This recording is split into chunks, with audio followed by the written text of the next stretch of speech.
நான் கிளாஸுக்கு போனோம்மா, ஏதோ தெரியாம ஒரு 10 நிமிஷம் தூங்கிட்டோம்மா. அதுக்கு எழுந்து வீட்டுக்கு போ, பேரண்ட்ஸை கூப்பிட்டு வான்றாங்க. மா நேற்று நைட்டு எங்கள் ஸ்குவாடு கூட போயிட்டு சரியான மேட்ச்சு. நைட்டு ஃபுல்லாக கேம் விளையாட்டு காலைல 4 மணிக்கு தான் தூங்கினேன். கிளாஸில் பார்த்தா ஒரு பீரியடு செம்ம தூக்கம், கண்ட்ரோலே பண்ண முடியல. அதனால தூங்கிட்டேன்.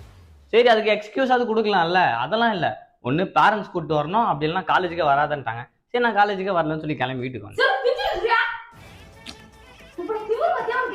என்னம்மா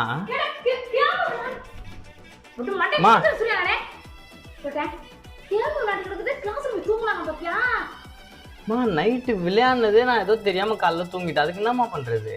அதுக்கு தெரியாம நைட்டு கொஞ்சம் தூக்கம் லேட் ஆயிடுச்சு மேடம். அதனால கொஞ்சம் கெஞ்சி அப்படி கேட்டு இது பண்ணிருக்கலாம்ல. அங்கெல்லாம் பேசவே முடியாது, லாங்குவேஜ் வேற. அதனால எனக்கு லாங்குவேஜும் தெரியல, ரொம்ப பிரச்சனை ஆயிடுச்சு. சரி விடுங்க, பாத்துக்கலாம். ஒரு வாரம் நல்லா வீட்டுல இருந்து கறி சோறுலாம் சாப்பிட்டு அதுக்கப்புறம் நான் போறேன். ஒரு 10 நாள் வீட்டுல இருக்கேன்.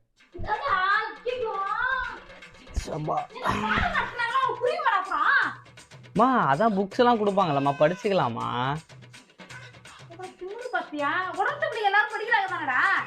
மா படிக்கிற பசங்க டெய்லி போவாங்கம்மா.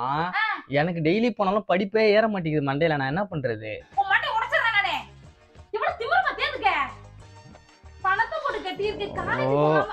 புலம்பிக்கிட்டே இருக்காதம்மா. நானே ஒரு 10 நாள் நல்லா சாப்பிட்டு போலான்னு வந்தா நீங்களும் இப்படி புலம்பிக்கிட்டே இருந்தா நான் என்னதான் பண்றது?